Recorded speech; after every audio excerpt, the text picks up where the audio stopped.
രാധ ഞാൻ രാധ, കണ്ണനെ മറക്കാത്ത രാധ. രാധ ഞാൻ രാധ, കണ്ണനെ മറക്കാത്ത രാധ.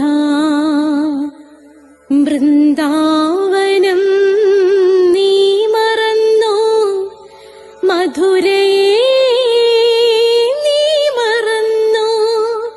വൃന്ദാവനം നീ മറന്നോ, മധുരയെ നീ മറന്നോ.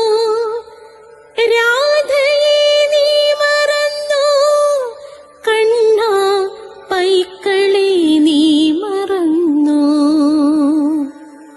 രാധയെ നീ മറന്നോ, കണ്ണാ പൈക്കളെ നീ മറന്നോ. രാധ രാധ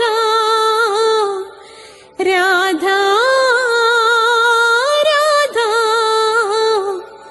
മറന്നിട്ടും മറക്കാത്ത രാധ, മറന്നിട്ടും മറക്കാത്ത രാധ. രാധേ രാധേ രാധേ രാധേ,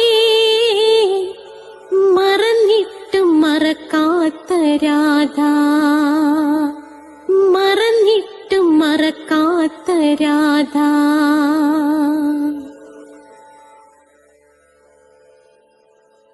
രാധേ രാധേ ഓ രാധേ രാധേ, രാധേ രാധേ ഓ രാധേ രാധേ, രാധേ രാധേ ഓ രാധേ രാധേ, രാധേ രാധേ ഓ രാധേ രാധേ. രാധേ രാധേ എന്ന ചാനലിൻ്റെ അഷ്ടപതി ക്ലാസ്സുകളിലേക്ക് എല്ലാ പ്രേക്ഷകർക്കും സ്വാഗതം.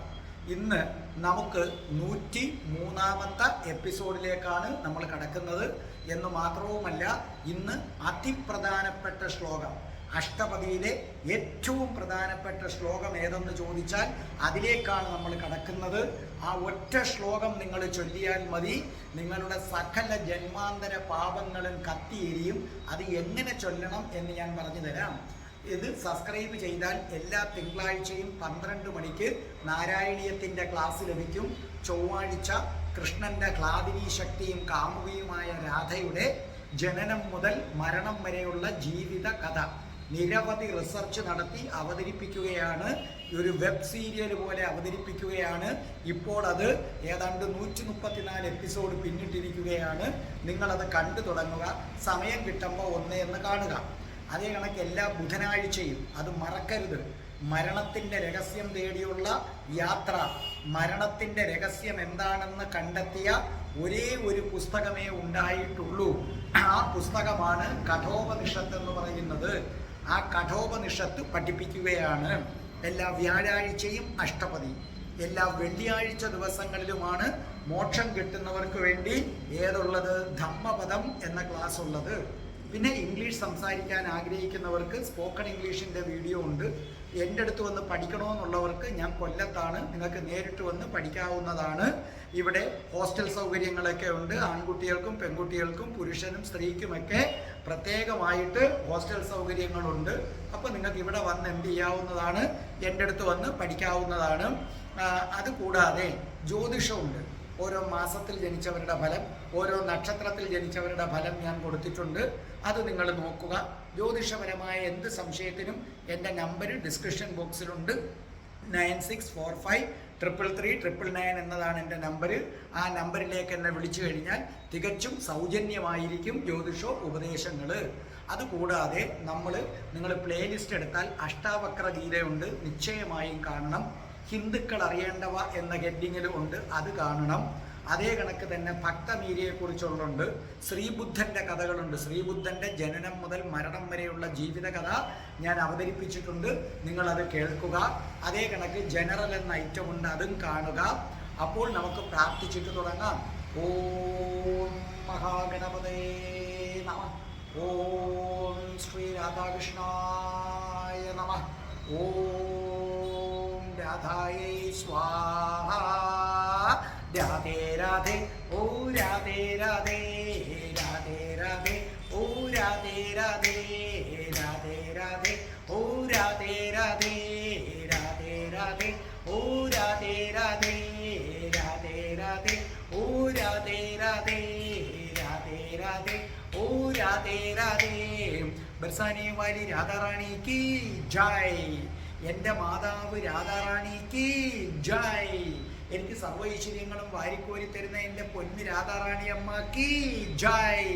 എനിക്ക് രോഗങ്ങൾ വരാതെ കാത്തുരക്ഷിക്കുന്ന രാധാറാണി അമ്മക്ക് ജയ്. എന്നെ സർവ്വ പാപങ്ങളിൽ നിന്നും മോചിപ്പിക്കുന്ന രാധാറാണി അമ്മക്ക് ജയ്. അപ്പോൾ ഓർമ്മിക്കുക, നമ്മുടേതിപ്പം 103ാമത്തെ എപ്പിസോഡാണ്. അപ്പോൾ ഈ 100 എപ്പിസോഡ് പൂർത്തിയായപ്പോൾ നിരവധി പേര് നമുക്ക് അഷ്ടപതി കണ്ടവർ അവരുടെ അഭിപ്രായങ്ങൾ അയച്ചു തന്നിട്ടുണ്ട്. നിങ്ങൾക്കും അയച്ചു തരാം. ഒരുപാട് പേര് തന്നിട്ടുണ്ട്. ആ അഭിപ്രായം നിങ്ങൾ കേൾക്കുക. അതിനുശേഷം ഏറ്റവും പ്രധാനപ്പെട്ട അഷ്ടപതിയിലെ ശ്ലോകം, ഇതിനപ്പുറം മറ്റൊന്നില്ല. അഷ്ടപതിയിലെ ഏറ്റവും പ്രധാനപ്പെട്ട ശ്ലോകം, അത് എങ്ങനെ ചൊല്ലണം, ചൊല്ലിയാൽ എങ്ങനെ ജന്മാന്തര പാപങ്ങൾ തീർക്കാം, അതെല്ലാം ഇന്ന് നിങ്ങൾക്ക് വിശദീകരിച്ചു പറഞ്ഞു തരുന്നതാണ്. ആദ്യം നിങ്ങൾ ആ അഭിപ്രായം കേൾക്കൂ. എല്ലാവർക്കും നമസ്കാരം. അഷ്ടപതിയുടെ ഓരോ വീഡിയോ കാണുമ്പോഴും അതിലെ ശ്ലോകങ്ങളിലെ വരികളൊക്കെ വളരെ ലളിതമായും സ്പഷ്ടമായും സാറ് നമുക്ക് പറഞ്ഞു തരുമ്പോൾ സാറിൻ്റെ ഒരു അവതരണ രീതി വെച്ചുകൊണ്ട് നമ്മൾ ആ സന്ദർഭങ്ങളിലൂടെ ഒരു കടന്നു പോകുന്നതായിട്ട് ഒരു ഫീൽ ഉണ്ടാവാറുണ്ട്. രാധയുടെ ദുഃഖവും പ്രണയവും ഇത്രയും സ്പഷ്ടമായിട്ട് ഓരോ വാക്കുകളുടെ അർത്ഥം വിശദീകരിച്ചുകൊണ്ടുള്ള വേറൊരു ക്ലാസ് ഞാൻ കണ്ടിട്ടില്ല എവിടെയും. സാറാണെങ്കിൽ പല ബുക്കുകളിലും ഒക്കെ തപ്പി അന്വേഷിച്ച് സത്യമായ അറിവുകൾ എല്ലാവരിലേക്കും എത്തിക്കാൻ സാറ് വളരെ ആത്മാർത്ഥമായി ശ്രമിക്കാറുണ്ട്. അപ്പോൾ സാറ് ഒരു വഴികാട്ടിയായി എപ്പോഴും ഞങ്ങളുടെ കൂടെ ഉള്ളത് ഞങ്ങൾക്ക് വളരെ ഒരു വലിയ ആശ്വാസമാണ്. പിന്നെ രാധയുടെ വിരഹവും സമാഗമവും പിന്നെ രാസക്രീഡയും അതൊക്കെ ശരീരവും ആത്മാവും തമ്മിൽ ഒന്നു ചേരുമ്പോഴുള്ള ഒരു പരമാനന്ദമാണ് അതെന്നുള്ള ഒരു തിരിച്ചറിവ് സാറിൻ്റെ ക്ലാസ്സുകൾ അറ്റൻഡ് ചെയ്തുകൊണ്ടാണ് ഞങ്ങൾക്കൊക്കെ മനസ്സിലായത്. അപ്പം അതിനൊക്കെ എത്ര നന്ദി സാറിനോട് പറഞ്ഞാലും തീരാത്ത ഒരു കടപ്പാട് ഞങ്ങൾക്ക് സാറിനോടുണ്ട്. അപ്പോൾ സാറിന് ഈ സമൂഹത്തിന് ഒരുപാട് നന്മകൾ ചെയ്യാനായിട്ടുള്ള ആയുസ്സും ആരോഗ്യവും ഊർജവും ഒക്കെ രാധാദേവി നൽകി അനുഗ്രഹിക്കട്ടെ. ജയശ്രീ. രാധേ രാധേ. രാധേ രാധേ. സാറിൻ്റെ വീഡിയോസിൽ അഷ്ടപതി ക്ലാസ് അതെന്ന് പറയുന്നത് സാധാരണക്കാർക്ക് പെട്ടെന്ന് മനസ്സിലാവാൻ കഴിയുന്ന രീതിയിലാണ് സാർ അത് പഠിപ്പിക്കുന്നത്. ഓരോ വരിയും ഓരോ വാക്കും അതിൻ്റെ അർത്ഥം സഹിതം സാറ് പഠിപ്പിക്കുന്നുണ്ട്. അപ്പം ഞങ്ങളെപ്പോലുള്ളവർക്ക് അത് കേൾക്കുമ്പോൾ അത് നല്ല രീതിയിൽ അത് മനസ്സിലാവുന്നുണ്ട്. എല്ലാവിധ അനുഗ്രഹങ്ങളും രാധാറാണിയുടെ കൃപയും സാറിനുണ്ടാവട്ടെ എന്ന് പ്രാർത്ഥിക്കുന്നു. രാധേ രാധേ. അപ്പോൾ നിങ്ങളിത് കേട്ടല്ലോ.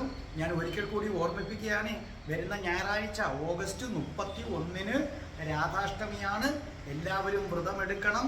ഞാൻ രാധാഷ്ടമി അതിലെങ്ങനെ വ്രതം എടുക്കുന്നുള്ളതിനെ കുറിച്ചൊരു വീഡിയോ ഞാൻ ഇട്ടിട്ടുണ്ട്. അതിൻ്റെ ലിങ്ക് ഞാൻ ഡിസ്ക്രിപ്ഷൻ ബോക്സിൽ കൊടുക്കാം.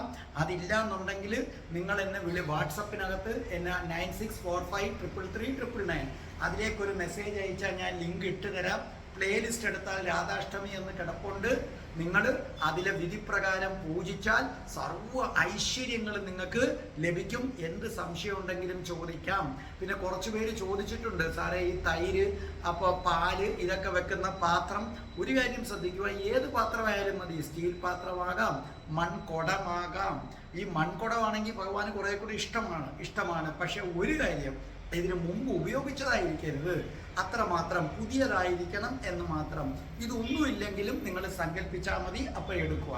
അതുപോലെ കഠിന കൃഷ്ണഭക്തനായ ഞാനെങ്ങനെ രാധാഭക്തനായെന്നത്, പിന്നെ ഈ ചൊവ്വാഴ്ച രാധാ സഹസ്രനാമം വരികൾ ഉൾപ്പെടെ ഞാൻ ഇട്ടിട്ടുണ്ട്, അത് കാണണം. പിന്നെ രാധികാ കവചം 2 ഉണ്ട്, ഇത് 2 ഞാൻ പഠിപ്പിച്ചിട്ടുണ്ട്, അത് ചൊല്ലിയിട്ടുണ്ട്, അത് കേൾക്കണം. അപ്പം നമുക്ക് തുടങ്ങാം. അതായത് എൻ്റെ രാധാഭക്തരെ, ഈ എപ്പിസോഡ് മഹാപുണ്യം ചെയ്തവർക്ക് മാത്രമേ ഇത് കാണാൻ പറ്റൂ. നിങ്ങൾ പുണ്യം ചെയ്തവരാണ്. എൻ്റെ ഇതിനു മുമ്പുള്ള അഷ്ടപതിയുടെ എപ്പിസോഡൊക്കെ നിങ്ങൾ കണ്ടിട്ട് ഇത് നിങ്ങൾ മിസ് ചെയ്യുന്നെങ്കിൽ നിങ്ങളുടെ പുണ്യത്തിന് എവിടെയോ കുറവുണ്ടെന്നാണ് അർത്ഥം. ഇത് നിങ്ങൾ കാണുന്നുണ്ടെങ്കിൽ നിങ്ങൾ സമ്പൂർണരാകാൻ പോവുകയാണ്. ഈ ലോകത്ത് ഇന്നുവരെ ഉണ്ടായിട്ടുള്ള പുസ്തകങ്ങളിൽ വെച്ച് ഏറ്റവും മഹത്തരമായ പുസ്തകം ഏതെന്ന് ചോദിച്ചാൽ അഷ്ടപതി. അഷ്ടപതിയിലെ ഏറ്റവും മഹത്തരമായ ഒറ്റ ശ്ലോകത്തിന്റെ പേര് പറയാൻ പറഞ്ഞാൽ അതാണ് ഇന്ന് നമ്മൾ പഠിപ്പിക്കാൻ പോകുന്നത്. ഈ ശ്ലോകം ഞാൻ പറയുന്നത് പോലെ നിങ്ങൾ വിധിപ്രകാരം ജപിക്കുകയാണെന്നുണ്ടെങ്കിൽ നിങ്ങളുടെ ജന്മജന്മാന്തര പാപങ്ങൾ കത്തിത്തീർന്ന് നിങ്ങൾ ഗോലോകത്തേക്ക് പോകാൻ തയ്യാറെടുത്തുകൊള്ളൂ. ഇതിന്റെ പശ്ചാത്തലം ഞാൻ പറഞ്ഞു തരാം. നിങ്ങൾക്കറിയാവുന്നതാണ്, അതെനിക്കറിയാം, ഞാൻ തന്നെ അത് പറഞ്ഞു തന്നിട്ടുമുണ്ട്. പക്ഷേ ഭഗവാൻ ശ്രീകൃഷ്ണനും രാധാറാണി അമ്മയ്ക്കും ഒരു ആഗ്രഹമുണ്ട്. ഇതങ്ങ് എപ്പോഴും എല്ലാവരും പറയണം. ഇത് തൻ്റെ ഭക്തർ എപ്പോഴും കേൾക്കണം. അത് ഭഗവാന്റെ ആഗ്രഹമാണ്, രാധാജിയുടെ ആഗ്രഹമാണ്. അതുകൊണ്ടാണ് നിങ്ങൾക്കറിയാമെങ്കിലും ഞാൻ പറയുന്നത്. ജയദേവ കവി, ജയദേവ കവി നല്ല നിദ്രയിലാണ്, ഗാഠനിദ്രയിലാണ്, എല്ലാം മറന്നുറങ്ങുകയാണ്. ആ സമയത്ത് നിദ്രയിൽ ജയദേവ കവി കേൾക്കുകയാണ് മനോഹരമായ വേണുനാദം, ഓടക്കുഴൽ നാദം. അത് അടുക്കലേക്ക് വരുന്നു.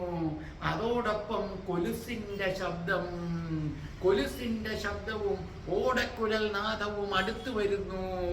കാണുകയാണ് രാധാകൃഷ്ണന്മാർ, പ്രണയത്തിന്റെ രാജകുമാരനും രാജകുമാരിയും അത്യപൂർവമായി മാത്രമേ ഒന്നിച്ചു വരാറുള്ളൂ മറ്റുള്ളവരുടെ മുന്നിൽ.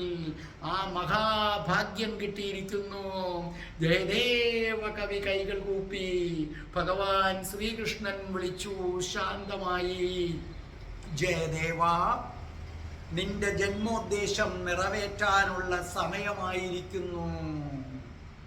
അപ്പോൾ ജയദേവ കവി പറഞ്ഞു, പറഞ്ഞാലും പ്രഭോ. കൃഷ്ണൻ പറഞ്ഞു, ജയദേവ, എന്റെയും രാധയുടെയും ലീലകൾ വർണ്ണിക്കാൻ അതിനു വേണ്ടി മാത്രമാണ് ജയദേവ നിന്നെ ഭൂമിയിലേക്ക് അയച്ചത്. അതിൻ്റെ സമയമായിരിക്കുന്നു. രാധാകൃഷ്ണ ലീലകൾ നീ വർണ്ണിക്കണം. ജയദേവൻ പറഞ്ഞു, ഭഗവാനെ, എനിക്കതിനെക്കുറിച്ച് ഒരറിവുമില്ലല്ലോ. അപ്പൊ രാധാറാണി പുഞ്ചിരിച്ചിട്ട് പറഞ്ഞു, ജയദേവാ, എന്റെ കണ്ണനുണ്ണി എല്ലാം നിന്നിൽ തെളിയിപ്പിക്കും. അതനുസരിച്ച് നീ ചെയ്താൽ മാത്രം മതി. ജയദേവ കവി പറഞ്ഞു, അമ്മേ അമ്മേ, കോടി കോടി കോടി നമസ്കാരം. അപ്പോൾ ഭഗവാൻ ശ്രീകൃഷ്ണൻ വീണ്ടും പറഞ്ഞു, ജയദേവ, നിന്റെ മനസ്സിലേക്ക് ശ്ലോകങ്ങൾ ഒന്നൊന്നായി എത്തിക്കൊള്ളും. ഞങ്ങളുടെ ലീലകൾ ഞാൻ കൃത്യമായി നിനക്ക് പറഞ്ഞു തരും. നീ അത് എഴുതണം. അത് വിശ്വപ്രസിദ്ധമായി തീരും ജയദേവ. അതോടുകൂടി നീ അനശ്വരരായി മാറുന്നതായിരിക്കും. അത്രയും പറഞ്ഞ അപ്രത്യക്ഷമായി ജയദേവ കവി ചാടി എഴുന്നേറ്റ് തൊട്ടടുത്ത് കിടന്നുറങ്ങുന്ന പത്മാവതി എടുത്തു പറഞ്ഞു, പത്മാവതി പത്മാവതി. പത്മാവതി എഴുന്നേറ്റു. ഞാൻ കണ്ടു, ഭഗവാൻ എൻ്റെ അടുക്കലേക്ക് വന്നു, ഞാൻ കണ്ടു. പക്ഷേ അത് സ്വപ്നമാണ്. ഭഗവാൻ പറഞ്ഞു രാധാകൃഷ്ണ ലീലകൾ എഴുതാൻ. അപ്പോൾ പറഞ്ഞു, അങ്ങനെയാണെങ്കിൽ ഭഗവാൻ വന്നതായിരിക്കും, അത് സ്വപ്നമായിരിക്കില്ല. അടുത്ത ദിവസം തൊട്ട് ജയദേവ കവിയുടെ മനസ്സിൽ എന്തെഴുതണമെന്നിങ്ങനെ തെളിഞ്ഞു വരികയാണ്. ആ തെളിഞ്ഞു വരുന്നതിനനുസരിച്ച് ജയദേവ കവി അതിങ്ങനെ എഴുതുകയാണ്. സത്യത്തിൽ ഭഗവാൻ തെളിയിച്ചു കൊടുക്കുന്നു, ജയദേവ കവി പകർത്തി എഴുതുന്നു. അങ്ങനെ എഴുതി വന്നപ്പോൾ ഒരു പ്രത്യേക മാനസികാവസ്ഥയിലാണ് എഴുതുന്നത്. ആ സമയത്ത് ജയദേവ കവി ഇങ്ങനെ എഴുതി വെച്ചു, ഭഗവാൻ ശ്രീകൃഷ്ണൻ രാധാറാണിയുടെ പാദങ്ങളെടുത്ത് തൻ്റെ ശിരസിൽ വെച്ചു. അത് എഴുതി കഴിഞ്ഞപ്പോഴാണ് ഒരു ബോധം വീണത്. അപ്പോൾ ജയദേവ കവി പറഞ്ഞു, ഞാൻ എന്താണ് എഴുതി വച്ചിരിക്കുന്നത്? 14 ലോകവും അമ്മാനമാടുന്ന സാക്ഷാൽ ശ്രീകൃഷ്ണ ഭഗവാൻ രാധാറാണിയുടെ പാദമെടുത്ത് തലയിൽ വെക്കാനോ? അയ്യോ, തിരിച്ചായിരിക്കും. കൃഷ്ണന്റെ പാദം രാധാറാണിയാണ് എടുത്ത് തലയിൽ വെച്ചത്. ഞാൻ ഭഗവാൻ രാധാജിയുടെ പാദമെടുത്ത് തലയിൽ വെച്ചെന്ന് പറഞ്ഞാൽ അത് മഹാപാപമല്ലേ, അതിൻ്റെ ദോഷം ഞാൻ അനുഭവിക്കേണ്ടി വരില്ലേ എന്ന് പറഞ്ഞ് പത്മാവതിയുടെ അടുത്ത് പറഞ്ഞു. പത്മാവതി പറഞ്ഞു, ഭഗവാൻ തോന്നിപ്പിക്കുന്നതല്ലേ അങ്ങ് എഴുതുന്നത്, അതായിരിക്കും സത്യം. എന്നാലും എനിക്കൊരു സംശയം, ആ ഒരു ഘട്ടത്തിൽ ഞാൻ എന്തോ അബദ്ധം കാണിച്ചതാണോ എന്നൊരു സംശയം. അതുകൊണ്ട് അത് എഴുതാതെ വെച്ചിരുന്നു. മനസ്സ് അസ്വസ്ഥമായി അല്ലേ. ജയദേവ കവി കുളിക്കാനായിട്ട് പോവുകയാണ്. അങ്ങനെ ജയദേവ കവി എന്തു ചെയ്തു? കുളിക്കാനായിട്ട് പോയി. കുളിക്കാൻ പോയതിന് ശേഷം ആ സമയത്ത് മറ്റൊരു കാര്യം നടക്കുകയാണ്. അതായത് കുളിക്കാൻ പോയ ജയദേവ കവി വളരെ വേഗം തിരിച്ചു വന്നു. അപ്പോൾ പത്മാവതി ചോദിച്ചു, അല്ല ഇതെന്താണ് പോയതിനേക്കാൾ വേഗത്തിൽ തിരിച്ചെത്തിയത്? കിട്ടിപ്പോയി പത്മാവതി, കിട്ടിപ്പോയി. എനിക്ക് ഭഗവാൻ പറഞ്ഞു തന്നു, എന്താണ് ആ വരികളെന്ന് പറഞ്ഞു തന്നു. ഓടിപ്പോയി, അകത്തുപോയി, അത് എഴുതിയിട്ട് തിരിച്ചു വന്നിട്ട് പറഞ്ഞു, പത്മാവതി ഭഗവാൻ എൻ്റെ മുന്നിൽ വന്നിട്ട് എനിക്ക് ആ വരികൾ പറഞ്ഞു തന്നു. നീ ഒരു കാര്യം ചെയ്യ്, എനിക്ക് വിശക്കുന്നു പത്മാവതി, എന്തെങ്കിലും എടുക്ക്. അയ്യോ അങ്ങ് കുളിക്കാതെ കഴിക്കാറില്ലല്ലോ. സാരമില്ല, ഇന്ന് എൻ്റെ ഭഗവാൻ വന്ന് എന്നെ കൊണ്ട് എഴുതിപ്പിച്ചതല്ലേ, നീ എടുക്ക്. അപ്പൊ പത്മാവതി ഭക്ഷണം എടുത്തപ്പോൾ പറഞ്ഞു, എൻ്റെ കൂടിരിക്ക്, നമുക്ക് ഒന്നിച്ചു കഴിക്കാം. അങ്ങനെ കുറച്ച് ഭക്ഷിച്ചിട്ട് പറഞ്ഞു, ഇനി ഞാൻ പോയി കുളിച്ചിട്ട് വരാം, ബാക്കി നീ ഭക്ഷിച്ചോളൂ എന്ന് പറഞ്ഞു. അങ്ങനെ പത്മാവതി ബാക്കി ഭക്ഷിച്ചു. ഇച്ചിരി കഴിഞ്ഞപ്പം വീണ്ടും ജയദേവ കവി വരുന്നു. ഇത് നിങ്ങൾക്കറിയാം, എങ്കിലും കേൾക്കണം, കാരണം പുണ്യമാണ്. വീണ്ടും ജയദേവ കവി വരുന്നു. അപ്പോൾ ചോദിച്ചു, അപ്പൊ ജയദേവ കവി വന്നപ്പോ പത്മാവതി ഭക്ഷണം കഴിക്കുന്നു. അപ്പൊ ജയദേവ കവി ചോദിച്ചു, അല്ല ഇന്നെന്താ പതിവ് തെറ്റിച്ച് ഞാൻ വരുന്നതിന് മുമ്പ് നീ ഭക്ഷണം കഴിച്ചു? അപ്പൊ പത്മാവതി പറഞ്ഞു, വരുന്നതിന് മുമ്പോ? അതാര് പറഞ്ഞു? ഇച്ചിരി മുമ്പേ അങ്ങല്ലേ വന്നിട്ട് പറഞ്ഞത്. പിന്നെ എനിക്ക് ആ ഉത്തരം കിട്ടി, അകത്ത് പോയി ശ്ലോകവും എഴുതി, നമുക്ക് ഒന്നിച്ചിരുന്ന് ഭക്ഷിക്കാം. ജയദേവൻ പറഞ്ഞു, ഞാൻ കുളിച്ചിട്ട് വന്നതാണല്ലോ. ജയദേവന് പെട്ടെന്ന് എന്തോ ഒന്ന് തോന്നി. ജയദേവൻ ഓടി ആ മുറിക്കകത്തേക്ക് പോയി. തിരിച്ച് ഓടി വന്നിട്ട് പറഞ്ഞു, പത്മാവതി സാക്ഷാൽ ഭഗവാനാണ് വന്നത്. പത്മാവതി നിന്നോടൊപ്പം ഇരുന്ന് ഭക്ഷണം കഴിച്ചത് ഈ 7-14 ലോകങ്ങളും നിറഞ്ഞു നിൽക്കുന്ന നാരായണനാണ്, സാക്ഷാൽ നാരായണനാണ്. നീ ഭാഗ്യവതിയാണെന്ന് പറഞ്ഞ് പത്മാവതിയുടെ പാദങ്ങളിൽ നമസ്കരിച്ചു. അപ്പൊ പത്മാവതി പറഞ്ഞു, എന്തായത്? പത്മാവതി, എനിക്ക് ഉറക്കത്തിൽ മാത്രമേ കിട്ടിയിട്ടുള്ളൂ, നിനക്ക് നേരിട്ട് ഭഗവാൻ വന്നിരിക്കുന്നു. നീ ധന്യയാണ് പത്മാവതി, നീ ധന്യയാണ്. അപ്പൊ ചോദിച്ചു, ആട്ടെ ഭഗവാൻ എന്താണ് പറഞ്ഞത്? ഭഗവാൻ പറഞ്ഞു, ജയദേവ, അതിലാദ്യം അങ്ങനെ എഴുതി വച്ചിരിക്കുന്നു, ജയദേവ നിനക്കെന്തേ ഒരു വിഷമം, നിനക്കെന്തേ ഒരു മടി? ഞാൻ തന്നെയാണ് നിനക്ക് പറഞ്ഞു തരുന്നത്. ജയദേവ, രാധ എൻ്റെ പാദമെടുത്ത് ശിരസിൽ വെക്കുകയോ? എന്തബദ്ധമാണ് നീ പറയുന്നത്? ഞാൻ രാധയുടെ പാദമെടുത്ത് ശിരസിൽ വെച്ചിരിക്കുകയാണ്.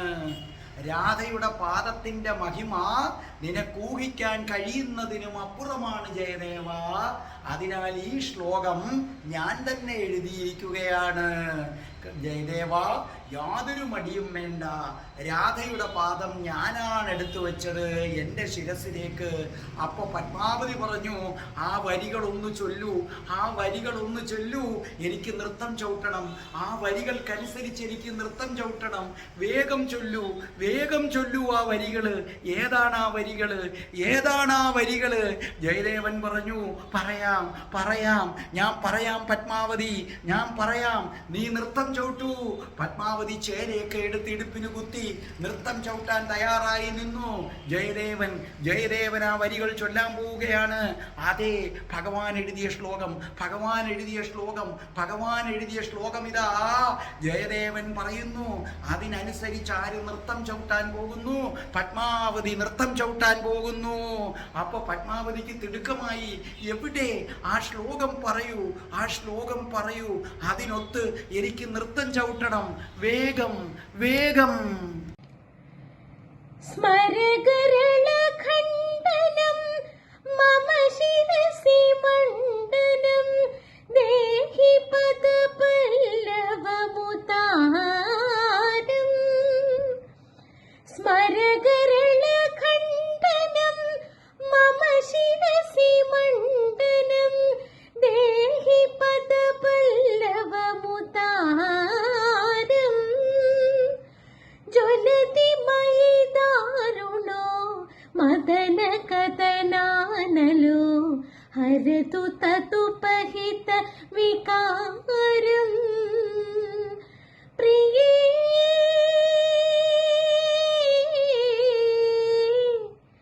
ചാരുശീലേ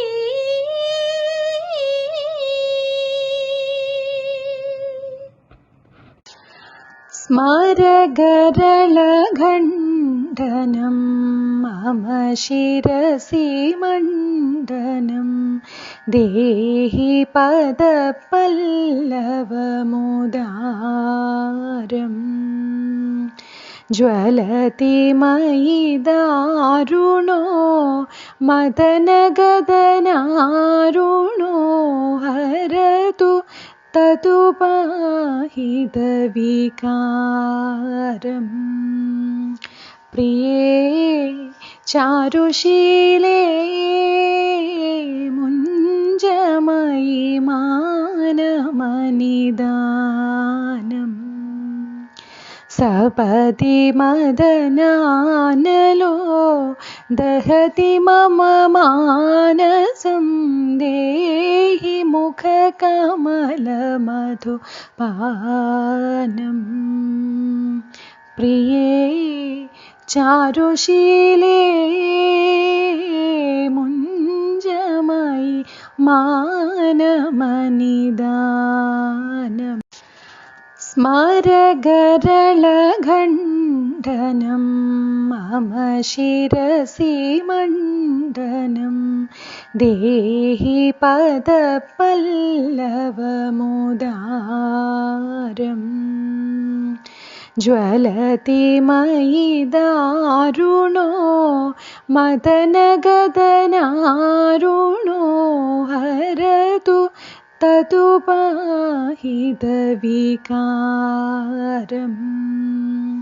പ്രിയേ ചാരുശീലേ മുഞ്ചമയി മാനമനിദാനം സപതി മദനാനലോ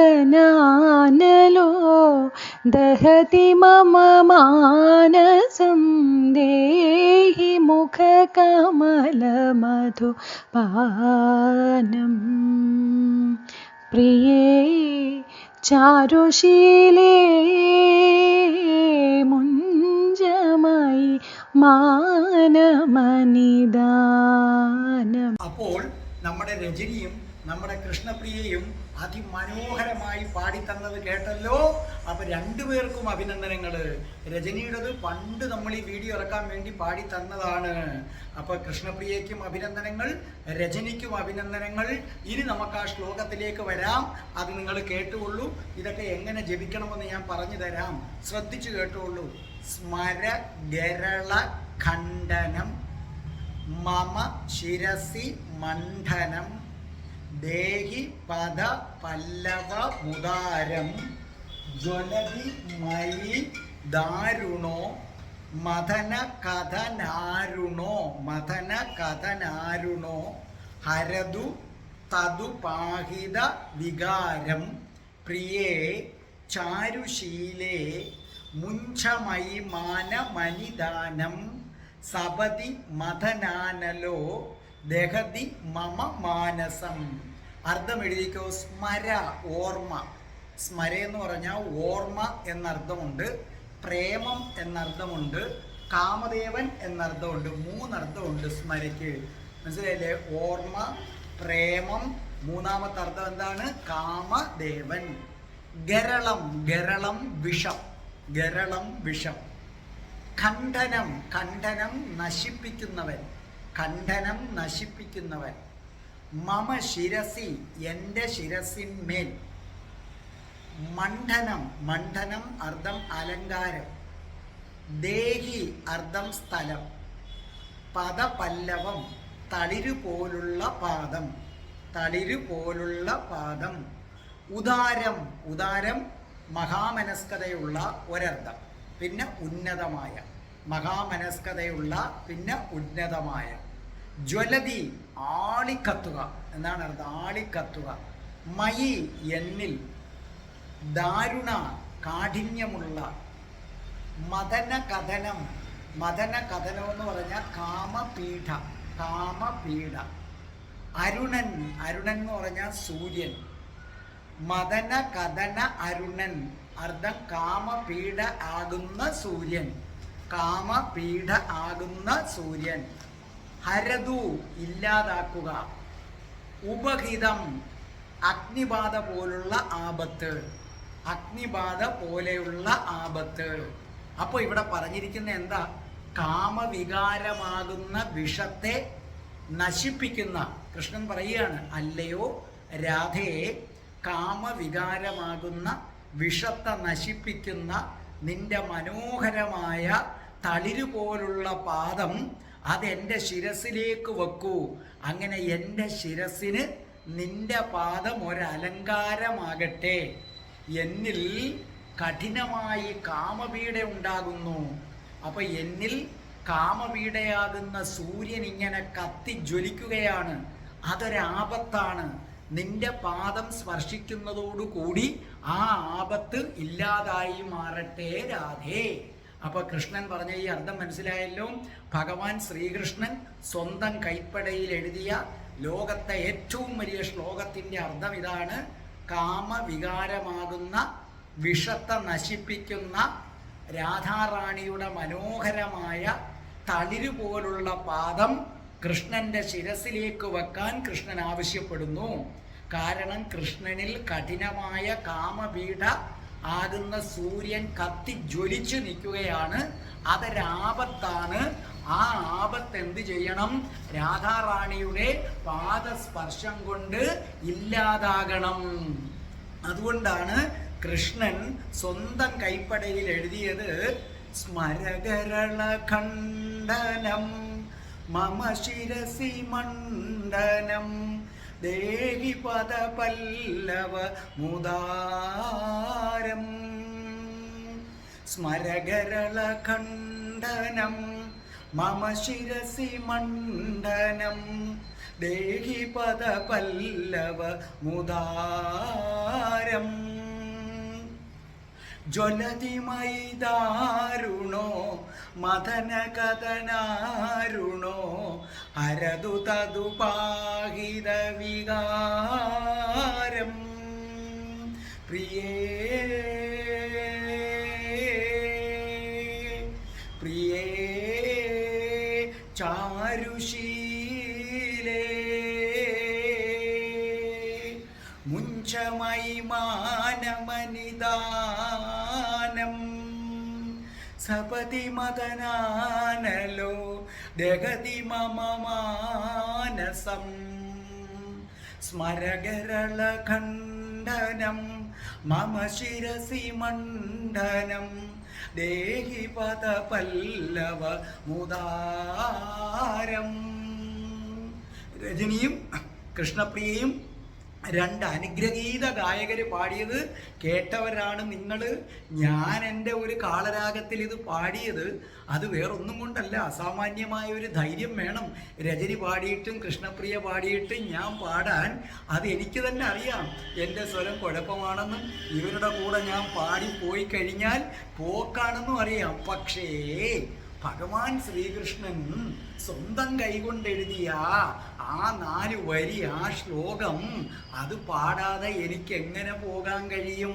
അതുകൊണ്ട് ഭഗവാനെ പ്രഗത്ഭരായ പാട്ടുകാരുകൾ പാടിയെടുത്ത് ഞാൻ എൻ്റേതായ രീതിയിൽ അങ്ങേക്കൊരർച്ചന തരുന്നു, രാധാറാണിക്കൊരർച്ചന തരുന്നു, സ്വീകരിക്കണമേ. ഇവിടെ നോക്കിക്കോ, ഇവിടെ കൃഷ്ണൻ പറയുന്ന ഒരു പ്രധാന പോയിന്റ് ഉണ്ട്. കാമം എന്നതൊരു വിഷമാണ്. ശ്രദ്ധിച്ചു കേട്ടോളണം. ഈ ലോകത്ത് ഇന്ന് വരെ ഉണ്ടായിട്ടുള്ളതിൽ വെച്ച് ഏറ്റവും മനോഹരമായ ശ്ലോകം ഇതായി മാറിയതിൻ്റെ കാരണമാണ് ആദ്യമായിട്ടാണ് ഒരാൾ പ്രഖ്യാപിക്കുകയാണ് കാമം എന്നത് ഒരു വിഷമാണ്.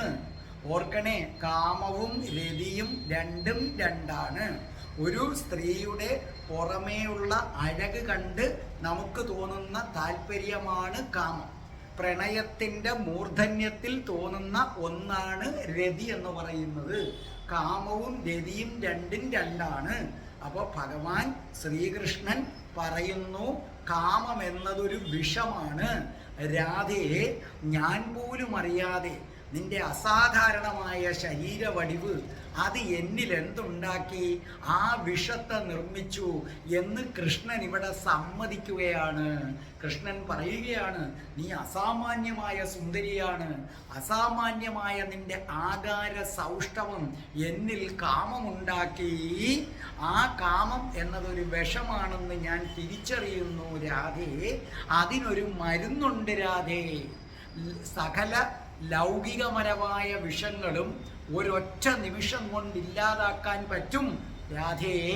നിന്റെ പാദമെടുത്ത് എൻ്റെ ശിരസിൽ വെച്ച് കഴിഞ്ഞാൽ രാധേ, ആ നിമിഷം എന്നിലെ കാമം ഇല്ലാതാവുകയും എനിക്ക് നിന്നോടുള്ള പ്രണയം അതിൻ്റെ ഉയർന്ന നിലയിലെത്തുകയും പ്രണയത്തിൽ നിന്നൊരു രതി എനിക്കുണ്ടാവുകയും അങ്ങനെ എനിക്കും നിനക്കും കൂടി ആത്മരതിയിൽ ഏർപ്പെടുകയും ചെയ്യാം. അതുകൊണ്ട് രാധേ, നിന്റെ പാദങ്ങളെടുത്ത് എൻ്റെ ശിരസിൽ വെക്കണം. കാരണം എന്നിലും ഒരു തെറ്റ് വന്നു, എന്നിലും നിന്റെ ആകാര സൗഷ്ഠവം കാമത്തെ ഉണ്ടാക്കി. അതുകൊണ്ട് പ്രിയപ്പെട്ട രാധേ, ആ പാദം എൻ്റെ ശിരസിലേക്കൊന്ന് വയ്ക്കൂ. നോക്കൂ രാധേ, നിന്റെ പാദങ്ങൾ ശിരസിൽ വെക്കണമെന്ന് പോലുമില്ല. ഈ ഭൂമിയിൽ ജനിച്ച ഏതൊരാളാണോ രാധാറാണിയുടെ പാദങ്ങൾ തൻ്റെ ശിരസിൽ വെക്കുന്നു എന്ന് സങ്കല്പിച്ചാൽ മതി. അങ്ങനെ സങ്കല്പിച്ചാൽ പോലും ആ നിമിഷം ലൗകികപരമായ സുഖം അത് മുഴുവനും വിഷമാണെന്ന് കൃഷ്ണൻ പറഞ്ഞു കഴിഞ്ഞു. ആ വിഷത്തിലുള്ള താല്പര്യങ്ങൾ ഇല്ലാതാവുകയും ആ നിമിഷം ഗോലോകത്തേക്ക് പോകാനും സാധിക്കുന്നതാണ്. അതാണ് രാധാറാണിയുടെ പാദങ്ങളുടെ പ്രത്യേകത. 2 ദിവസത്തിനുള്ളിൽ രാധാഷ്ടമിക്ക് മുമ്പ് ഞാൻ രാധാറാണിയുടെ പാദങ്ങളെ കുറിച്ചുള്ള ഒരു വീഡിയോ ഇടുന്നതായിരിക്കും. അപ്പോൾ പറയുകയാണ്, രാധയെ, നിന്റെ പാദം യഥാർത്ഥത്തിൽ വെക്കണ്ട. നീ നിന്റെ പാദമെടുത്ത് എൻ്റെ ശിരസിൽ വെക്കുന്നതായിട്ട് ഞാനൊന്ന് സങ്കല്പിച്ചാൽ മതി. ഈ പ്രപഞ്ചത്തിൽ ഏത് മനുഷ്യനും സങ്കല്പിച്ചാൽ ലൗകിക വിഷം ഇല്ലാതായി മാറുകയും, അതായത് ലൗകികപരമായ സുഖത്തോടുള്ള താല്പര്യം ഇല്ലാതാവുകയും ഗോലോകത്തേക്ക് പോകാൻ കഴിയുകയും ചെയ്യും. അത്രയ്ക്ക് മഹത്തരമാണ് രാധാറാണിയുടെ പാദങ്ങൾ. ഭഗവാൻ ശ്രീകൃഷ്ണൻ പോലും ആ പാദത്തെ അഭയം പ്രാപിച്ചിരിക്കുകയാണ്. അതാണ് അറിയേണ്ടത്. സാക്ഷാൽ നമ്മളെല്ലാവരും ഭഗവാൻ ശ്രീകൃഷ്ണന്റെ പാദത്തെ അഭയം പ്രാപിച്ചപ്പോൾ ഭഗവാൻ ശ്രീകൃഷ്ണനാകട്ടെ രാധാറാണിയുടെ പാദങ്ങളെ അഭയം പ്രാപിച്ചിരിക്കുകയാണ്. അതാണ് കവി ഇങ്ങനെ എഴുതി നമ്മുടെ അനുഗ്രഹീത ഗായകൻ യേശുദാസ് പാടിയിട്ടുള്ളത്. അവളോ നിന്റാധനീയൻ കാതിൽ മൊഴിഞ്ഞീല, അനുരാഗരഹസ്യം നീയൻ കണ്ണിലുമെഴുതീല.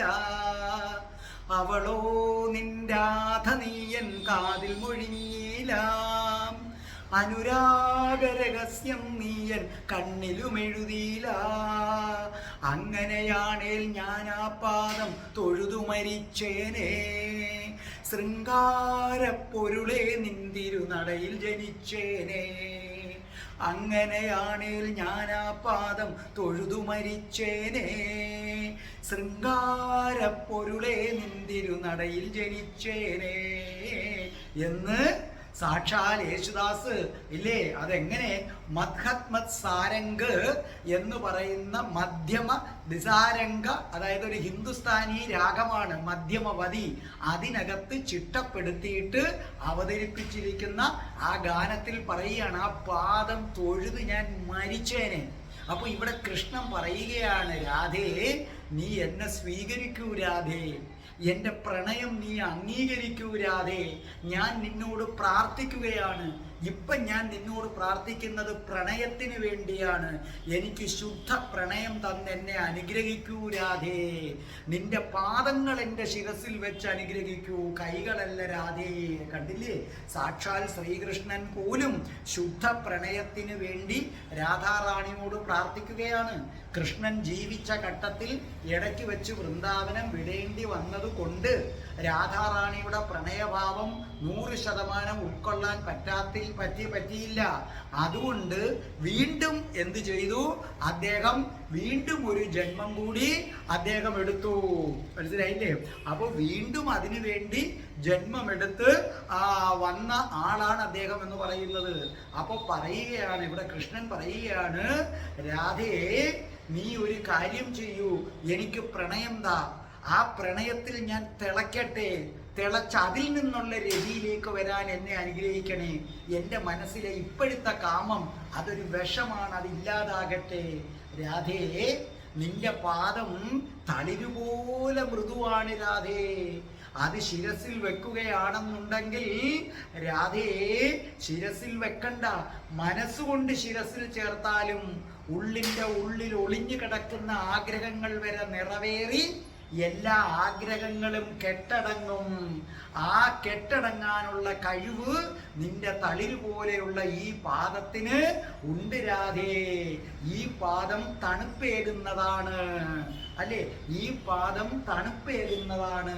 അത് നമ്മൾ ശ്രദ്ധിക്കേണ്ട കാര്യമാണ്. കാരണം കൃഷ്ണൻ ഇവിടെ പറഞ്ഞു, കാമ ആകുന്ന വിഷം അത് സൂര്യനെ പോലെ കത്തിജ്വലിച്ചു നിൽക്കുകയാണ്.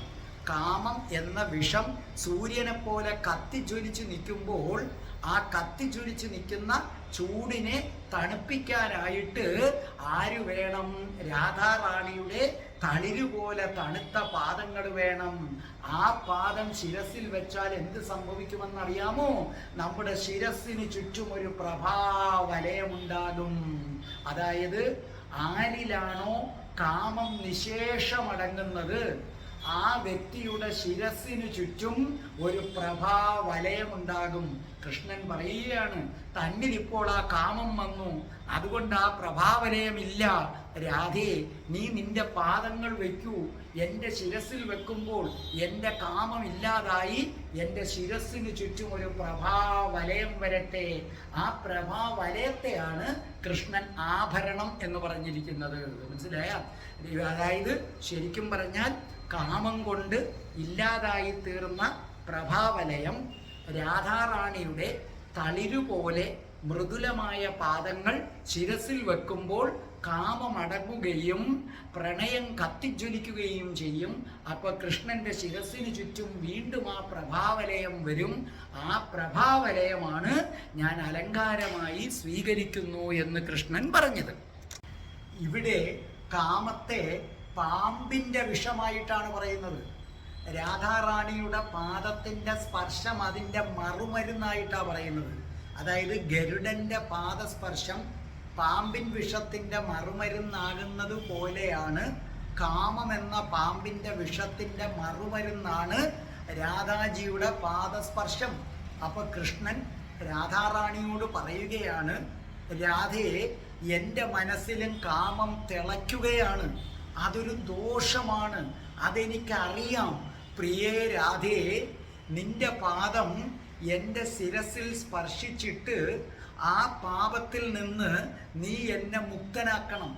നിന്റെ പാദസ്പർശത്തിനല്ലാതെ മറ്റൊന്നിലും എൻ്റെ ദോഷത്തെ മാറ്റാൻ സാധ്യമല്ല രാധേ. കണ്ടോ, ഭഗവാൻ ശ്രീകൃഷ്ണൻ രാധാറാണിയുടെ തൃപ്പാദങ്ങളിൽ അഭയം പ്രാപിക്കുക മാത്രമല്ല ആ പാദമെടുത്തു വെച്ച് തൻ്റെ ശിരസിൽ വെച്ചിട്ട് പറയുന്നു, കാമം വിഷമാണ്. അപ്പൊ നിങ്ങൾ മനസ്സിലാക്കുക, നിങ്ങൾ ഭാര്യ ഭർത്താക്കന്മാരാണെങ്കിൽ പോലും നിങ്ങൾക്ക് ശരീരം കണ്ട് ആകാര സൗഷ്ഠവം കണ്ട് തോന്നുന്ന വികാരത്തെ കാമം എന്ന് വിളിക്കും. ഭാര്യ ഭർത്താവാണെങ്കിലും ശരീരത്തിൻ്റെ സൗന്ദര്യം കണ്ട് ആകാര വടിവ് കണ്ടിട്ട് കാമം തോന്നിയാണ് നിങ്ങൾ ബന്ധത്തിൽ ഏർപ്പെടുന്നതെങ്കിൽ അത് മഹാപാപമാണ്. മറിച്ച് പ്രണയത്താൽ തിളച്ച്, പ്രണയം കൊണ്ട് തിളച്ചു മറിഞ്ഞ് പ്രണയം കൊണ്ട് തിളച്ചു മറിയുമ്പോൾ എന്താണ്? കാമുകനും കാമുകിയും അല്ലെങ്കിൽ ഭാര്യയും ഭർത്താവും പരസ്പരം ആലിംഗനബദ്ധരായി നിൽക്കുകയാണ്. അവരിങ്ങനെ ഭർത്താവ് ഭാര്യ ഇങ്ങനെ കൊഞ്ചിക്കുകയാണ്, ലാളിക്കുകയാണ്, നെറ്റിയിലും കണ്ണുകളിലും കവിളുകളിലുമൊക്കെ ഉമ്മ കൊടുക്കുകയാണ്. നീ എൻ്റെ പ്രാണനെന്ന് പറയുകയാണ്. അങ്ങനെ പറഞ്ഞ് അവളെ തലോടി പ്രണയം കൊണ്ട് അവളെ മൂടി പ്രണയത്തിൻ്റെ ഉന്നത ശൃംഗത്തിലേക്ക് കൊണ്ടുപോകുമ്പോൾ പുരുഷൻ്റെയും സ്ത്രീയുടെയും ദേഹം തളരുന്നത് പോലെ തോന്നും. ആ തളർച്ചയിൽ അവർ ശയ്യയിലേക്ക് വീഴും. അവിടെ വെച്ച് അവരൊന്നാകും. അവിടെ വെച്ച് അവർ പരസ്പരം ലയിച്ചു ചേരും. നാഗങ്ങൾ ചുറ്റിപ്പിണഞ്ഞ് കിടക്കുന്നത് പോലെ അവരുടെ ആത്മാവ് തമ്മിൽ ചുറ്റിപ്പിണയും. പുറമേ നിൽക്കുന്ന ഒരാൾക്ക് രണ്ട് ശരീരങ്ങൾ ചുറ്റിപ്പിണയുന്നത് പോലെ തോന്നും. പക്ഷേ അല്ല, അതാണ് രതി. ആ രതിയിലേക്ക് എന്നെ കൊണ്ടുപോകൂ രാധേ എന്ന് കൃഷ്ണൻ രാധാറാണിയോട് പ്രാർത്ഥിക്കുകയാണ് ഇവിടെ. അത് മനസ്സിലാക്കുക. ഇനി ഒന്നും കൂടെ അറിയുക, ഈ ശ്ലോകം ഒരുപാട് പ്രത്യേകതയുള്ളതാണ്. നാട്യശാസ്ത്ര പ്രകാരം ഇവിടെ കൃഷ്ണൻ അനുകൂല നായകനാണ്. അതായത് നായികയുടെ മുമ്പിൽ പൂർണ്ണമായും കീഴടങ്ങുന്നു. നായിക എന്ത് പറഞ്ഞാലും അതനുസരിക്കാൻ തയ്യാറായി നിൽക്കുന്നു. രാധാറാണി നാട്യശാസ്ത്ര പ്രകാരം പ്രൗഢ നായികയാണ്. അതായത് പ്രണയത്തിൻ്റെ പരകോടിയിലെത്തി പ്രണയം കൊണ്ടുണ്ടാകുന്ന വിരഹം താങ്ങാൻ പറ്റാത്ത അവസ്ഥയിൽ എത്തി നിൽക്കുന്നതാണ് പ്രൗഢനായിക. നാട്യശാസ്ത്ര പ്രകാരം രാധാറാണി എന്ന് പറയുന്നത് ഇവിടെ കില കിൻസിത ഭാവയാണെന്ന് പറയാം. കില കിൻസിത ഭാവ. എന്താണ് കില കിൻസിത ഭാവ? 7 ഭാവങ്ങളുടെ കൂടിച്ചേരലാണ്. ഇവിടെ ഈ ശ്ലോകത്തിൽ, ഈ അധ്യായത്തിൽ രാധാറാണി കില കിൻസിത ഭാവ, പ്രത്യേകിച്ചും ഈ സ്മരകേരളം എന്നുള്ള ആ ശ്ലോകത്തിൽ, കൃഷ്ണൻ എഴുതിയ ശ്ലോകത്തിൽ രാധാറാണി കില കിൻസിത ഭാവയാണ്. 7 ഭാവങ്ങൾ. 1 അഭിമാനം, പ്രൈഡ് എന്ന് ഇംഗ്ലീഷിൽ. 2 അതിയായ ആഗ്രഹം, ഡിസയർ എന്ന് ഇംഗ്ലീഷിൽ. 3 വിങ്ങിക്കരയുക, വീപ്പിംഗ് എന്ന് ഇംഗ്ലീഷിൽ. 4 പുഞ്ചിരി, സ്മൈലിംഗ്. അടുത്തത് അസൂയ, എൻവി. 6ാമത്തത് ഭയം, ഫിയർ. 7ാമത്തത് ദേഷ്യം, ആങ്കർ. അതായത് pride, desire, weeping, smiling, envy, fear and anger. ഇതാണ് കില കിൻസിത ഭാവ. അഭിമാനം, അതിയായ ആഗ്രഹം, വിങ്ങിക്കരയുക, പുഞ്ചിരി, അസൂയ, ഭയം, ദേഷ്യം. ഓർമ്മിക്കുക, ഈ 7 ഭാവങ്ങളും രാധാജിക്ക് മിക്കവാറും വരുന്നതാണ്. അതെപ്പോഴാണ് വരുന്നതെന്നറിയാമോ? വൃന്ദാവനത്തിലുള്ളപ്പോൾ എന്നും ഉച്ചയ്ക്ക് കൃഷ്ണനുമായി സംഗമിക്കുമ്പോഴാണ് ഈ ഭാവം വരുന്നത്. കൃഷ്ണനുമായി ഉച്ചയ്ക്ക് സംഗമിക്കുമ്പോഴാണ് ഈ 7 ഭാവം വരുന്നത്.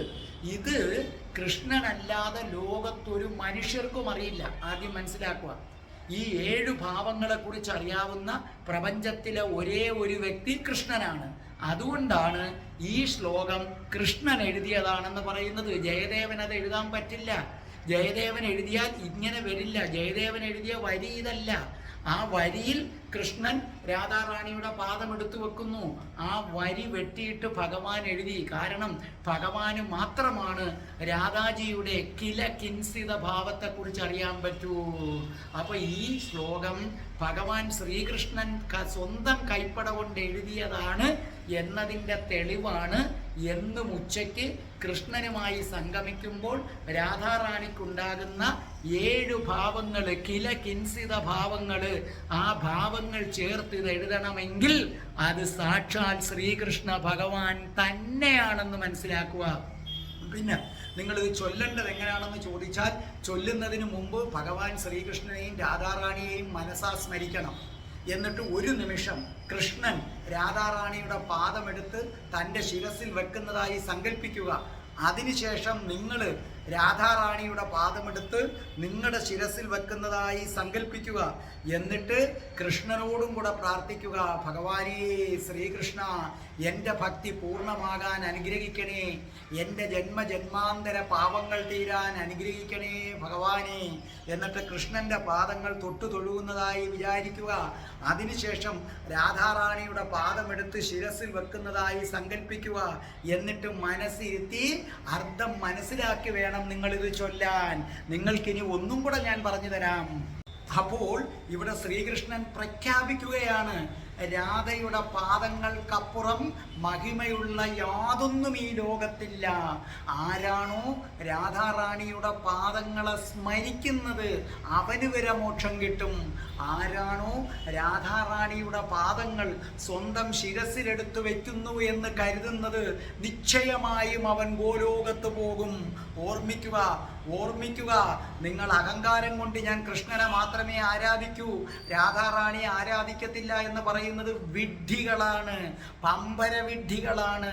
സാക്ഷാൽ ശ്രീകൃഷ്ണൻ പോലും രാധാറാണിയുടെ പാദത്തിൽ അഭയം പ്രാപിച്ച് രാധാറാണിയുടെ പാദമെടുത്ത് ശിരസിൽ വെച്ചിട്ട് പ്രഖ്യാപിക്കുകയാണ്, ഈ പാദം ആരാണോ ശിരസിൽ വെക്കുന്നത് അവൻ്റെ സർവ പാപങ്ങളും നശിച്ചു ഗോലോകം പ്രാപിക്കും.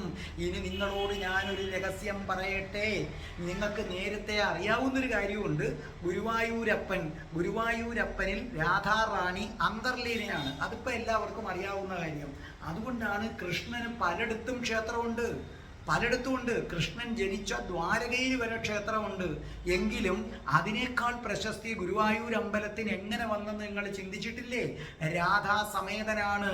ഇനി മറ്റൊരു കൊച്ചു രഹസ്യം ഞാൻ പറഞ്ഞു തരട്ടെ. അങ്ങനെ ഇരിക്കുമ്പോൾ രാധാറാണി ഒരു പെൺകൊടിയുടെ വേഷത്തിൽ അവിടെ വരും. അവിടെ വന്നിട്ട് ഗുരുവായൂർ അമ്പലത്തിൻ്റെ ആ ചുറ്റുമുള്ള ഏതെങ്കിലും ഒരു പടിയിൽ വന്നിരിക്കും. അവിടെ ഇരുന്നിട്ട് രാധാറാണി അഷ്ടപതിയുടെ പുസ്തകമെടുത്ത് തുറക്കും. അഷ്ടപതിയുടെ പുസ്തകമെടുത്ത് 17, 18, 19 അധ്യായം അങ്ങനെ മനസ്സിരുത്തി വായിക്കും. ആ സമയത്ത് സാക്ഷാൽ ഗുരുവായൂരപ്പൻ എന്തു ചെയ്യും? ശ്രീലകത്ത് നിന്നിറങ്ങും. അവിടെ ഒരു ജ്യോതിസ് മാത്രം ഭക്തജനങ്ങൾക്ക് അനുഗ്രഹം കൊടുക്കാൻ വെച്ചിട്ട് ഗുരുവായൂരപ്പൻ ശ്രീലകത്ത് നിന്നിറങ്ങും. ഇറങ്ങി വരും. എവിടെ എൻ്റെ രാധ ഇരുന്ന് വായിക്കുന്നത്? കാരണം ഗുരുവായൂർ പല പല പെൺകുടികളും വന്ന് എന്ത് ചെയ്യാറുണ്ട്? അഷ്ടപതി ഇരുന്ന് വായിക്കാറുണ്ട്. ആ അഷ്ടപതി വായിക്കുമ്പോൾ അതിലെ ശൃംഗാരം കണ്ട് നാണം കൊള്ളാറുണ്ട്. അതിൻ്റെ ഇടയിൽ എവിടെ എൻ്റെ രാധ എന്ന് തപ്പും. കാരണം അതൊരു ഒളിച്ചുകളിയാണ്. ആ പെൺകുട്ടികളുടെ ഇടയിൽ നിന്ന് എന്നെ കണ്ണാ നീ കണ്ടുപിടിക്കുമോ? അങ്ങനെ കണ്ണൻ വരും. അതിൻ്റെ ഇടയിലിരിക്കുന്ന രാധയെ കാണും. അവിടെ വെച്ച് ആ ഗുരുവായൂർ അമ്പല നടയിൽ വെച്ച് രാധയുടെ കാൽപാദത്തിൻ്റെ അടിയിൽ കൃഷ്ണൻ മുട്ടുകുത്തും. രാധാറാണിയുടെ പാദമെടുത്ത് ശിരസിൽ വെക്കും. ഇതൊന്നും അറിയാതെ നമ്മൾ ആ അമ്പലത്തിന് വലത്ത് വെച്ചുകൊണ്ടേയിരിക്കും. ശ്രീലകത്ത് നോക്കി കൃഷ്ണ ഗുരുവായൂരപ്പ എന്ന് വിളിക്കും. പക്ഷേ ഭഗവാൻ രാധാറാണിയുമൊത്ത് അവിടെ ഇരിക്കുകയാണ്. അതല്ലേ കവി പറയുന്നത്? ഗുരുവായൂർ അമ്പല നടയിൽ തിരുവാക ചാർത്തും കണ്ട് വഴി കൂടെ പോകുന്ന ഓരോരുത്തരെയും നോക്കിയിരിക്കുകയാണ്. അങ്ങനെ ഇരിക്കുമ്പോൾ എന്ത് ചെയ്യുന്നു? ഓരോ പെൺകുട്ടികളും വന്ന് നാണത്തോടെ അഷ്ടപതി ചൊല്ലുന്നു. അതിലിരിക്കുന്ന ഒരു പെൺകുടി രാധയാണെന്ന് ഞാൻ അറിഞ്ഞില്ലല്ലോ എന്ന് കവി പാടുന്നത് അതുകൊണ്ടാണ്. ഇതൊരു രഹസ്യമാണ്. ഇനി പോകുമ്പോൾ അവിടെ എവിടെയെങ്കിലും രാധാറാണി കാണും. അതുകൊണ്ട് പ്രത്യേകിച്ചും സ്ത്രീകളെ, നിങ്ങൾ ഒരു പാദത്തിൻ്റെ പുറത്ത് മറ്റൊരു പാദം വെച്ച് വലത്ത് വയ്ക്കും. അങ്ങനെ വലത്ത് വയ്ക്കുമ്പോൾ കൃഷ്ണമന്ത്രം മാത്രം ചൊല്ലിയതുകൊണ്ട് ഒരു ഗുണവും ഇല്ലെന്ന് മനസ്സിലാക്കുക. കൃഷ്ണമന്ത്രത്തിൻ്റെ കൂടെ രാധാമന്ത്രവും. കാരണം ഭഗവാൻ അവിടെ ഇരിപ്പുണ്ട്. ചിലപ്പോൾ ശ്രീകോവിലല്ല. നിങ്ങൾ വലത്ത് വയ്ക്കുമ്പോൾ ഭഗവാൻ അവിടുത്തെ തിട്ടയിൽ എവിടെയോ രാധാറാണിയുമായിട്ടിരുന്ന് അഷ്ടപതി പാടുകയാണ്. ആ സമയത്ത് തന്നെക്കുറിച്ച് മാത്രം പുകഴ്ത്തുന്നത് കേട്ടാൽ ഭഗവാന് വല്ലാത്ത കോപം വരും. അത് ആദ്യം മനസ്സിലാക്കുക. ഈ ചുവട് വെക്കുന്ന പെണ്ണുങ്ങൾക്ക് മിക്കവാറും സ്ത്രീകൾക്ക് അങ്ങനെ ഒരു അബദ്ധം പറ്റാറുണ്ട്. പെണ്ണുങ്ങളല്ല, സോറി, സ്ത്രീകൾക്ക് അങ്ങനെ ഒരു അബദ്ധം പറ്റാറുണ്ട്. അങ്ങനെ ചെയ്യരുത്. അടിവെച്ച് നീങ്ങുന്ന ആ അവസരത്തിൽ നിങ്ങൾ രാധാറാണിയുടെ പാട്ടും പാടണം. രാധാറാണിയെ കുറിച്ചും, അതായത് ഓം നമോ നാരായണായ ഓം രാധായേ സ്വാഹ. ഓം നമോ നാരായണായ. ഓം രാധായേ സ്വാഹ. അപ്പൊ അവിടെ എവിടെയെങ്കിലും രാധാറാണി ഇരുന്ന് അഷ്ടപതി പാടുന്നുണ്ടെങ്കിൽ, ആ രാധാറാണിയുടെ പാദത്തിന്റെ അടുക്കൽ കൃഷ്ണൻ ഇരിപ്പുണ്ടെങ്കിൽ നിങ്ങൾക്ക് അനുഗ്രഹം കിട്ടും, 100% അനുഗ്രഹം കിട്ടും. മറിച്ച് കൃഷ്ണന്റെ പേര് മാത്രം ചൊല്ലിപ്പോന്നു, കൃഷ്ണൻ രാധാറാണിയുമായി എങ്ങനെ പ്രണയരസത്തിൽ ആടുമ്പോൾ കൃഷ്ണന്റെ പേര് മാത്രം വിളിക്കുന്നത് കേട്ടാൽ കൃഷ്ണൻ അസഹ്യത തോന്നും, വല്ലാത്ത ദോഷം വരും, വിപരീത ഫലം വരും. അതാദ്യം മനസ്സിലാക്കുവാൻ. അതുകൊണ്ടാണ് കവി പറഞ്ഞത്, ഗുരുവായൂരമ്പല നടയിൽ തിരുവാകച്ചാർത്തും കണ്ട് വഴിനീളെ കണ്ണും നട്ടൻ പ്രാണനിരിക്കുമ്പോൾ 17 18 പനിനീരും പൂമൊട്ടായും പലരും വന്നഷ്ടപതിക്കൊരു നാണം ചേർക്കുമ്പോൾ ആ പെൺകൊടി രാധയാണം നടിയനറിഞ്ഞില്ല, ആ പാതുക പുണ്യം ഞാൻ കണ്ടറിഞ്ഞില്ല. ഗുരുവായൂരമ്പല നടയിൽ തിരുവാകച്ചാർത്തും കണ്ട് വഴിനീളെ കണ്ണും നട്ടൻ പ്രാണനിരിക്കുമ്പോൾ 17 18 പനിനീരും പൂമൊട്ടായും പലരും വന്നഷ്ടപതിക്കൊരു നാണം ചേർക്കുമ്പോൾ ആ പെൺകൊടി രാധയാണെന്ന് അടിയനറിഞ്ഞില്ല, ആ പാതുക പുണ്യം ഞാൻ കണ്ടറിഞ്ഞില്ല. അവളോ നിന്റാഥ നീയൻ കാതിൽ മൊഴിഞ്ഞില്ല, അനുരാഗരഹസ്യം നീയൻ കണ്ണിലും എഴുതിയില്ല. അവളോ നിന്റാഥ നീയൻ കാതിൽ മൊഴിഞ്ഞില്ല, അനുരാഗരഹസ്യം നീയൻ കണ്ണിലും എഴുതിയില്ല. അങ്ങനെയാണേൽ ഞാൻ ആ പാദം തൊഴുതു മരിച്ചേനേ, ശൃംഗാരപ്പൊരുളേ നിൻ തിരുനടയിൽ ജനിച്ചേനേ.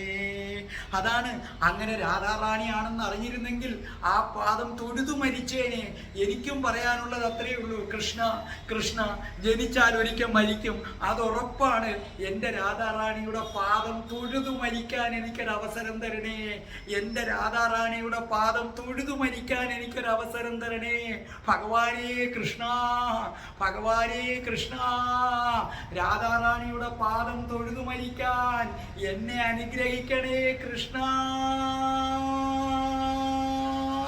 രാധേ രാധേ, ഓ രാധേ രാധേ, രാധേ രാധേ, ഓ രാധേ രാധേ, രാധേ രാധേ, ഓ രാധേ രാധേ, രാധേ രാധേ, ഓ രാധേ രാധേ, രാധേ രാധേ, ഓ രാധേ രാധേ, രാധേ രാധേ, ഓ രാധേ രാധേ. ഓം ശ്രീം ഹ്രീം ക്ലീം ഐം രം രാസേശ്വരി രാധികായേ സ്വാഹ.